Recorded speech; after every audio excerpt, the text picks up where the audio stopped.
Hello friends, welcome to our class. तो हम लोगों ने पढ़ा था 1857 के बारे में। तो उसी में हम लोग पढ़ते हैं विद्रोह के प्रारंभ एवं विस्तार के बारे में। तो विद्रोह की जो चिंगारी उठी थी उसके बारे में आज हम जानेंगे। तो आटे में हड्डियों के चून की मिलावट और एनफील्ड बंदूकों के लाए जाने की खबरों ने सरकार के साथ सिपाहियों के मनमुटाव को बढ़ा दिया। नई एनफील्ड बंदूक भरने के लिए कारतूस को दांतों से काटकर खोलना पड़ता था और उसमें भरे हुए बारूद को बंदूक की नली कर कारतूस को डालना पड़ता था। कारतूस के बाहरी आवरण में चर्बी होती थी जो कि उसे सीलन से बचाती थी। सिपाहियों की बीच अफवाह फैल चुकी थी कि कारतूस में लगी हुई चर्बी सूअर और गाय के मांस से बनाई जाती है। यह हिंदू और मुसलमान सिपाहियों की धार्मिक भावनाओं के विरुद्ध था। गाय हिंदू के लिए पवित्र थी जबकि सूअर की हत्या मुसलमानों के लिए वर्जित थी। चर्बी वाले कारतूस ने सेना में असंतोष के नए कारण को पैदा नहीं किया, अपितु धीमी गति से बढ़ते असंतोष को खुलकर बाहर आने का अवसर प्रदान किया। सबसे पहले बैरकपुर छावनी में मंगल पांडे ने 29 मार्च 1857 को ऐसे कारतूस के प्रयोग का विरोध किया। 8 अप्रैल 1857 को उसे फांसी दे दी गई। 6 मई को सैनिक ने फिर विरोध किया। अब कंपनी ने भारतीय सैनिकों को रुख देखते हुए उनके शस्त्र जब्त करना आरंभ कर दिया। सैनिकों को सजा दी जाने लगी और उन्हें बड़ी संख्या में कैद किए जाने लगा। अंत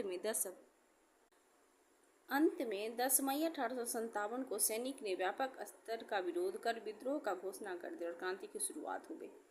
फिर क्रांति की शुरुआत हुई। 1857 में क्रांति का सूत्रपात बैरकपुर छावनी के स्वतंत्रता प्रेमी सैनिक मंगल पांडे ने किया। 29 मार्च 1857 के नए कारतूसों के प्रयोग के विरुद्ध मंगल पांडे ने आवाज उठाई।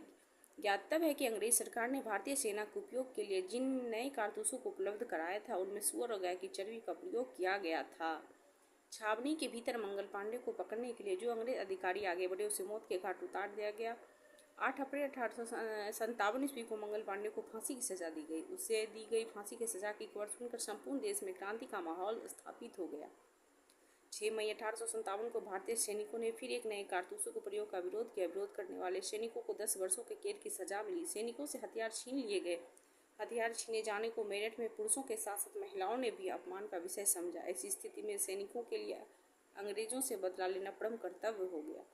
मेरठ के सैनिकों ने 10 मई 1857 ईस्वी को ही जेल खानों को तोड़ना, भारतीय सैनिकों को मुक्त कराना और अंग्रेजों को मारना शुरू कर दिया।